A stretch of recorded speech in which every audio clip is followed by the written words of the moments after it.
All right. We are back with another episode of the Real Estate Investing Club. As always, I hope you guys are having a great day wherever you are and whatever day it is for you. As always, it's Friday on the podcast, so bringing that good energy to you. Today is a multifamily day. We're going to be talking a little bit about Class B multifamily, which is what our guest invests in, Fuquan Bilal from NNG Capital. He does Class B multifamily and luxury spec homes. So if you guys are interested in luxury products, that's something we don't often talk about on the podcast. We usually talk about that workforce housing, but we're going to be talking a little bit about luxury and a little bit about multifamily. So that's what we're getting into. Fuquan, thank you very much for hopping on the show. Thank you for having me, man. I really appreciate it, Gabe. Yeah, it's been a journey, this multifamily transition since after COVID to the Southeast. So yeah, I'll be happy to talk about it, you know, talk shop. But it's a lot of pain. All right, sounds good.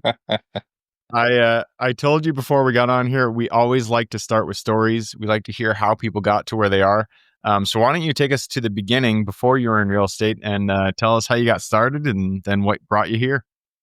Oh wow, yeah. So for me, it was the opportunity to have, I guess at the time I thought it was more freedom. When you work a 9 to 5 and you see people on their own business, you think of more freedom until you come to the dark side and you see it's not freedom, it's actually just flexibility, really what it is, right? To do what you want to do when you can do it. But you find yourself, when you are the type of person to go above and beyond, you find yourself working on the Sundays or working, traveling and doing certain things. So it's important, if you are new in real estate or if you're seasoned, really try to make sure that you plan everything for your personal life first and then put everything else on a calendar around that. That way you have some equanimity and you can continue, to move forward without getting burnt out, you know. Yeah, absolutely. Making sure that you carve time because, like you said, when you start your own business, it can easily take up all of your time. No questions asked. There's always something to do. There's always something that needs to get done, and so if you don't prioritize, the big important things in your life, like your family, your health, then they won't get done. So prioritizing that is super important. Where did you start in? You were started in corporate, and then you moved over to real estate, or how did that transition go?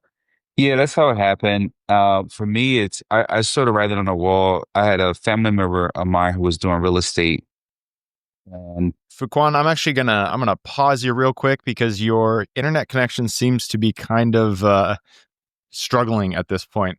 Is there, by chance, can you move closer to the Wi-Fi, or actually, I I'm might now have to connected. drop I'm Fuquan. connected to the Wi-Fi. I'm connected to the Wi-Fi. Can you hear me? Can you hear me? Yep, and we lost them. Um, Hello, hello, hello. we're gonna have to I still see restart you. this one because it looks like Fuquan is Hello? I was speaking with him before the podcast. He was It's actually not my at internet one of connection. his multifamily properties in the leasing office, and it Yes. looks like they probably don't have the best internet in that leasing office. So we're gonna wait just a second here to see if we can get him back. If not, we're gonna have to reschedule this one. Oh, It's looks like. yeah. Well, something was what my internet connection. You kind of froze up. Yeah. I got a notice that your internet connection was not working out, but right now it's working a lot better. Oh Um, wow. So glitch. Okay.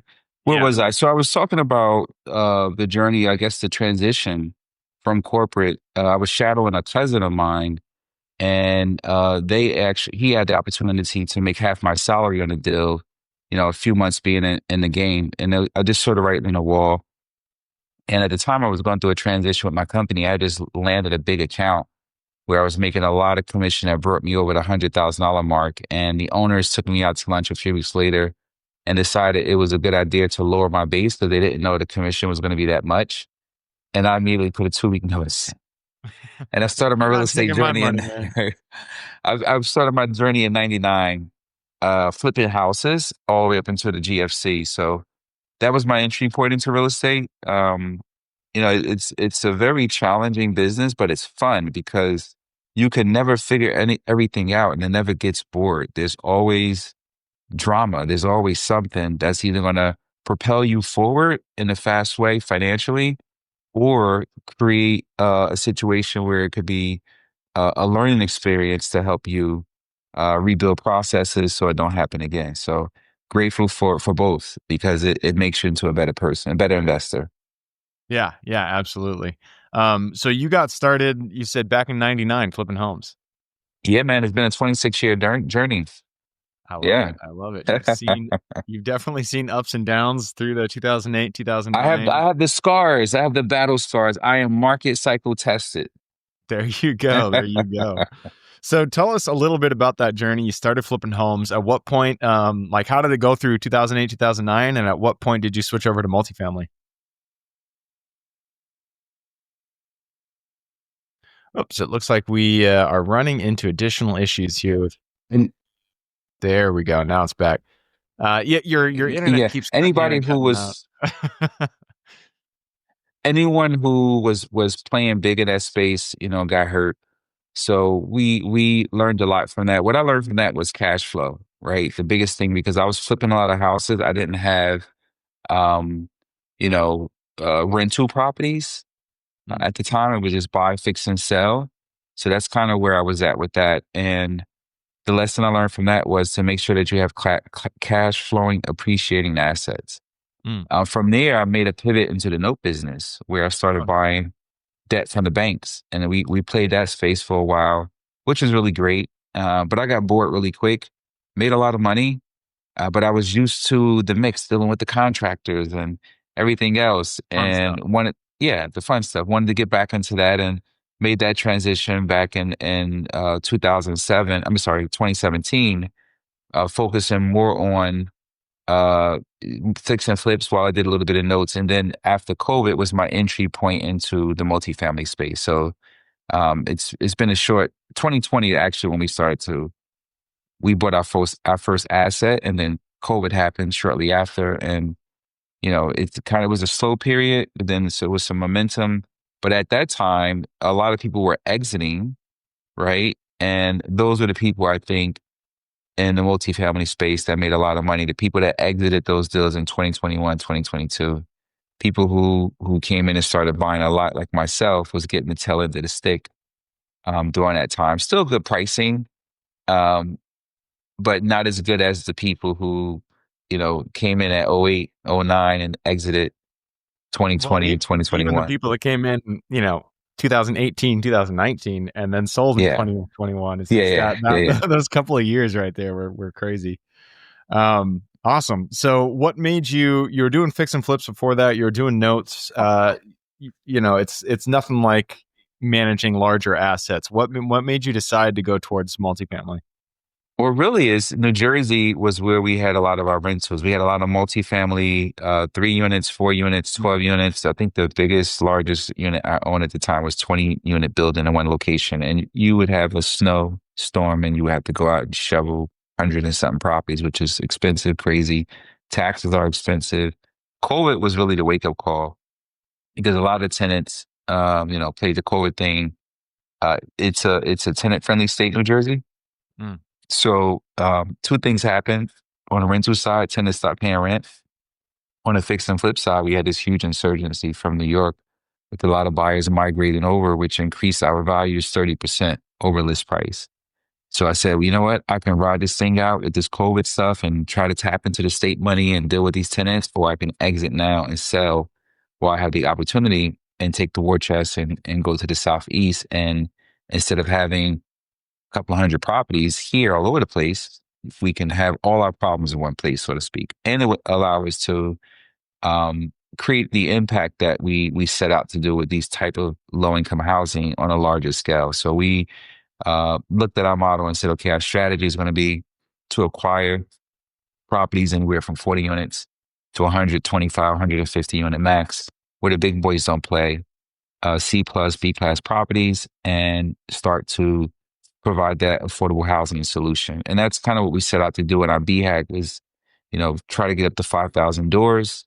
And then I realized after 2 years of being in the space, I was like, wow, that's a long journey to find the right product, right? Because you buy a 150 unit building, at least for us, it takes at least 6 months for us to first figure out all the lies the seller told us and untangle all the drama they had at the property, then dig into the deferred maintenance and deal with the residents that was promised all this stuff. Like you're going through that the first 3, 4 months, and 6 months later, you finally get to a point, at least for us, I'm speaking, where it's stabilization, and then you start going to that upward trajectory. So I was like, okay, I'm at the rate of 5,000. I would have to buy 300 plus units a year if I wanted to hit that 5,000 mark in X amount of years.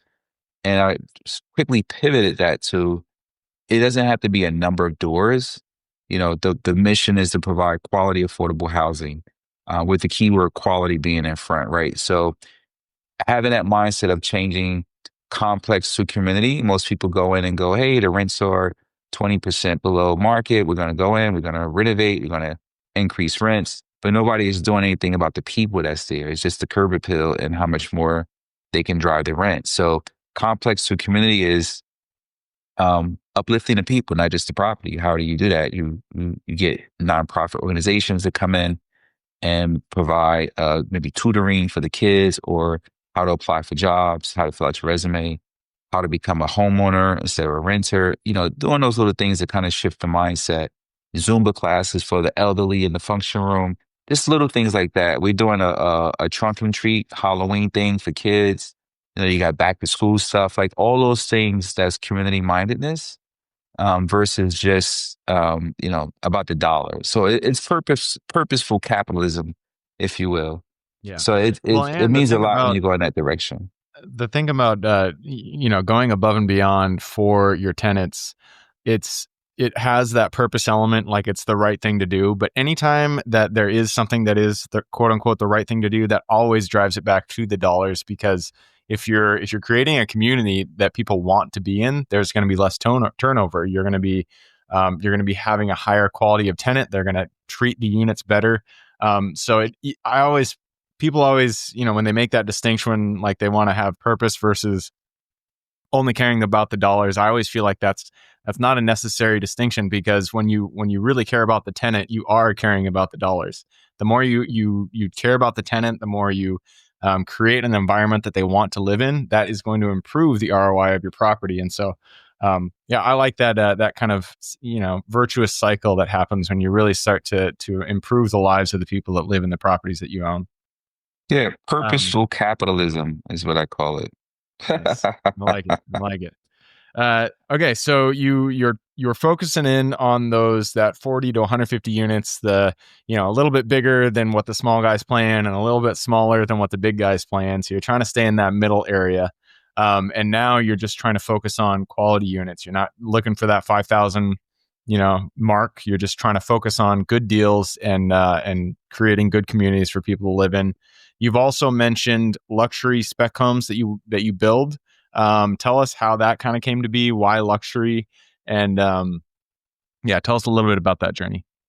Yeah, a lot of that was from the pivot of COVID also, right? So everything we did was in New Jersey, first of all. And I come from North New Jersey, which is a low income area. So that is why I had this mission to kind of go back to those communities. That's how my journey started when I was flipping houses. I would go back to the hood where I came from, revitalize those properties, put them back on a tax roll. And it was a really good feeling. So we built out a portfolio in those areas. And after COVID, we had to come up with another strategy, right? We said, okay, we're going to divest the rental portfolio, take that strategy to the Southeast, but we're going to keep the fix and flip strategy here in New Jersey. But we're not going to do low income flips in the hood anymore. We're going to compete with the builders because we have a fund and we're raising capital. We can buy deals cash just like they can. We have lines of credit with banks as well. So let's go and compete with those areas. And what I came to find out was it's way more profitable because I won't say it's less competition because there's a lot of competition there, but it's more people that can buy a house for 200,000 and renovate it and sell it for 450 or 500 versus somebody have to pay 650 for a house, tear it down, spend $1 million to build it and sell it. Like, Yeah. it's less people that's willing to take that much calculated risk. So we started to transition to that model and found out that renovations are easier. We build the home spec. We don't, we're not a builder. My realtor always tell me, "You are a developer." So we build it to what we like to see it finished, Mm. and then a homeowner comes in and buy it. So we don't let them pick their tile and do all the other stuff. It's just too much work, too much brain damage. So we design it, we fix it, we put it on the market. If they like it, they buy it. If they don't, there's a buy out there for it. So that's what we do specifically in Northern Jersey. And the market is still decent for now. Who knows what will happen 90 days from now? But right now, it's our focus, and we just made another pivot. Those houses, by the way, those luxury spec homes sell anywhere between $1.5 million to $2.5 million. That's kind of where we play. We just made another pivot last quarter to start buying more uh, properties we can sell under $1 million to increase our cash conversion cycle, where we could just go in and do small kitchen bathroom renovations, still quality work, but sell less than $1 million. We can sell and mix that with the ground up construction. The ground up construction usually take anywhere between 18 to 24 months, which is, cash conversion cycle is too long. So we want to speed it up by doing smaller, quick hitters, and then out still luxury quality and, you know, generate more liquidity that way. So that's a little bit about what we do here in New Jersey. Yeah. Yeah. 18 to 24 months, a lot can happen in that time in a given market. And so if you're betting on a certain, sales price at 24 months down the line, there's no guarantee that'll be able to be hit. And so that makes a lot of sense. You want to shorten that time frame. So the luxury end, you said 1.5 to 2.5, those are, you're doing teardowns. So you're buying a lot in an area. It doesn't necessarily have to have a luxury home on it. It could have a shack, and you're just going to come down, bulldoze it, and put something completely new in there. Correct. Correct. Yeah, and the timeline really consists of if a variance is needed, if you need to go for certain approvals. Architect drawings now take 6 weeks to 2 months, unless you're building the same house on every single lot. If the lot size is the same, you're using the same architecture plan, you're doing the same thing. We don't have that luxury. We're not building in North Carolina where you buy a plot of land, you can develop 20 houses that look the same. Um, you know, the profits are really great though Yeah. when you do that here. So I'm going to speak out of ignorance here because I do not do luxury product, and it's something that I've always been interested in. So I am curious when you're deciding on. I mean, you're not buying properties that you're going to be flipping, you're going to be rehabbing, you're actually doing development. So you can buy them in, I mean, you can do this anywhere, but I'm sure the zip code, the area makes or breaks a deal. Oh, So for sure. how do you how do you decide on the areas that you're actually looking for these teardowns to buy?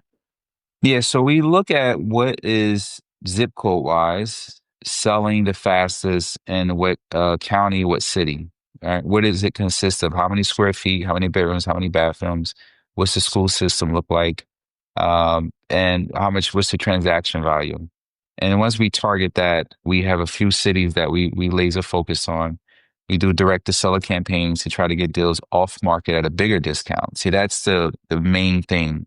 It's how much of a discount you can get when you buy, right? Because if you're buying off MLS, you're usually going to pay probably 20 to 25% more than what you would if you have someone who's in the house, their kids are all out, they're in the house by themselves, they're paying taxes, they're elderly, they just want a fast cash offer and be done.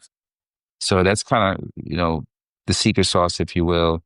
Then we'll take the house and we'll look at the lot and see what's the maximum we can build the fastest. Is it a 3,500 square foot home that would fit here that's common in the area? Is it a 5,500 square foot home that's like a little mini mansion? What's sold in that area? How much would it cost to build it? What's the timeline? Does it need any variances? Are there any houses we built prior that we can replicate, but just change the inside a little bit? So there's a lot of that goes into it. And then we pull the trigger and move forward. While we're under contract, we're already starting the architecture drawings.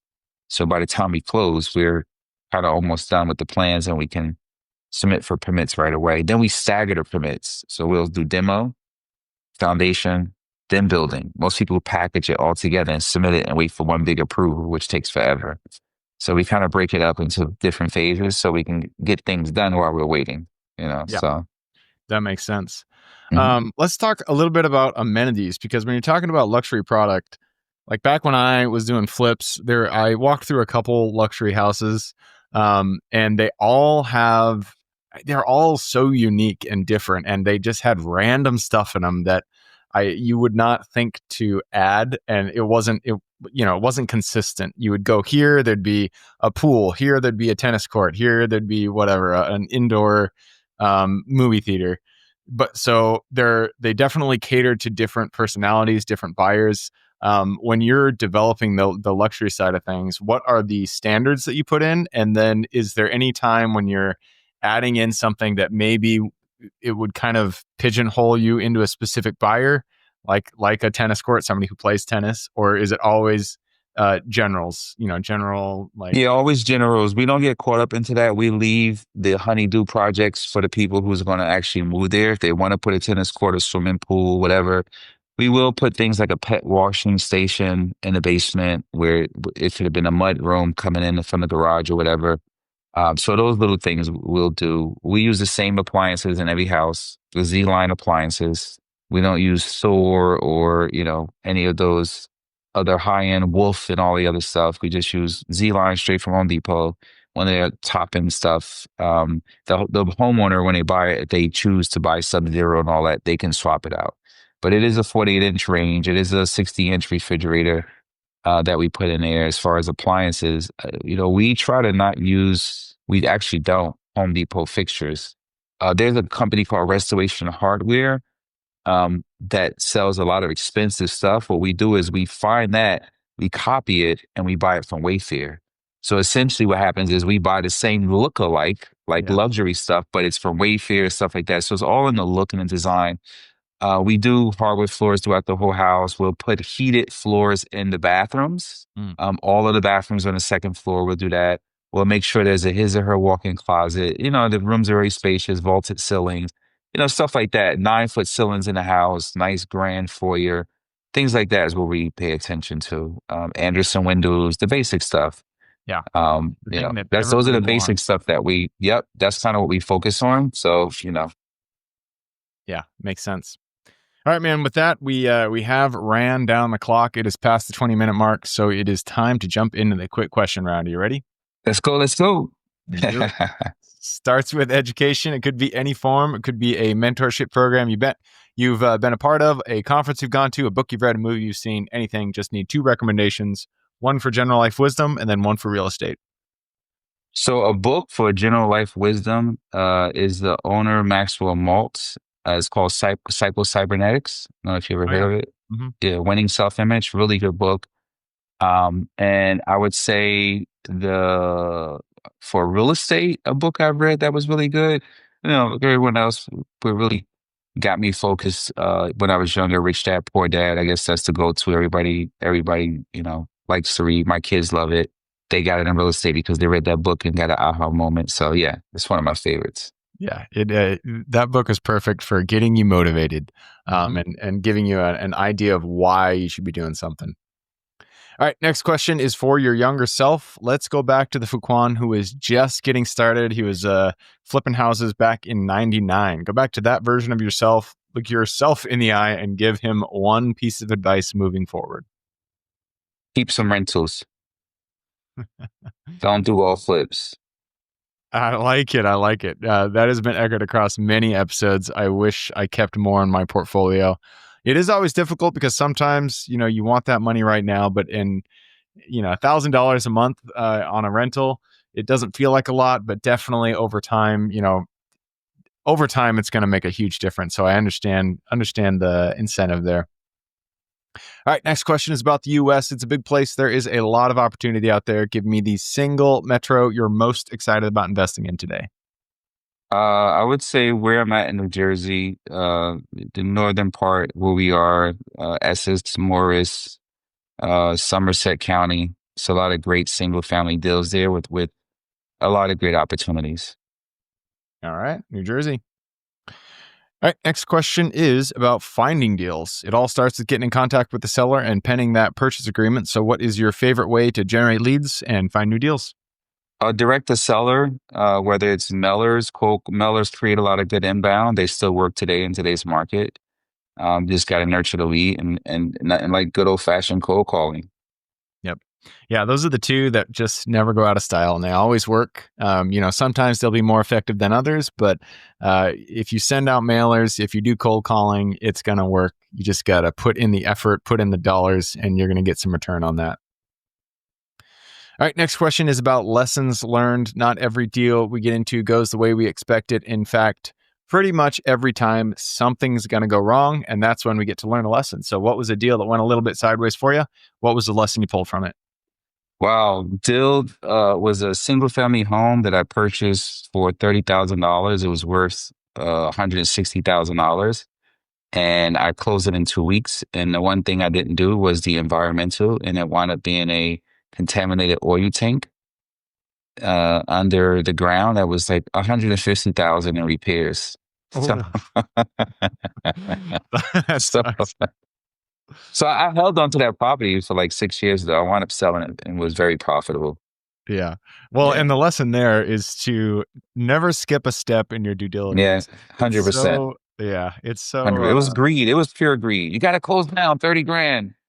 I went and looked at it. Didn't see the way you feel because they cut it.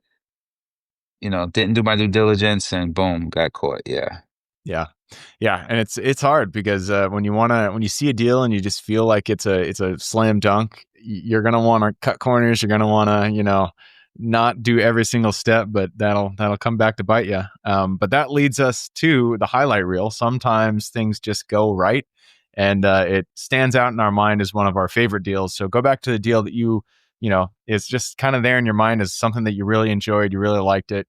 Go back to it and give us the highlights. Wow, it was a deal I closed a month ago. I made 870 something thousand dollars, $73,000. It was a ground up project. We did it in a year, and we walked away from it with a really big bag, and that was great. A lot of good efforts. We refined our SOPs to kind of get the construction process going faster. We were successful in doing that, and we got to the end, and we got a contract on it 47 days after being on the market, and very profitable. So that's why I say the 18 and 24 months is a long time, but when you're getting those type of hits, it's worth it. Yeah, $800,000 on a single project. I would take that any day. Mhm. Absolutely. All right. And that leads us to the very last question. This is for the listeners. You've given us a lot to think about. I'm sure people want to reach out, get in contact with you. This is a two-parter. Where can they find you? And then what can they expect when they reach out? Yeah, I'm all over social media at Fuquan Bilal. You catch me on Facebook, LinkedIn, Instagram. You can also go to our website, nngcapitalfund.com, schedule a discovery call. If you are a passive accredited investor, you want to learn more about what we do or, just talk about, the journey, we'd be more than happy to connect with you. Perfect. I'll put that link in the show notes. So if you guys want to reach out, all you got to do is click the little more in the description. It's going to pull down that full description. And in there, you can find Fuquan's links. All right, man. That wraps it up. Thank you very much for hopping on the show. Awesome. I appreciate you, man. Absolutely. For everybody who's with us today, thank you guys for showing up. You are the reason we do this. So if you guys have any questions, reach out to me, Gabe at therealestateinvestingclub.com. If you guys want to support the show, just leave us a review. Other than that, I hope you guys have a great week. Keep rocking real estate, and I look forward to seeing you on the next episode.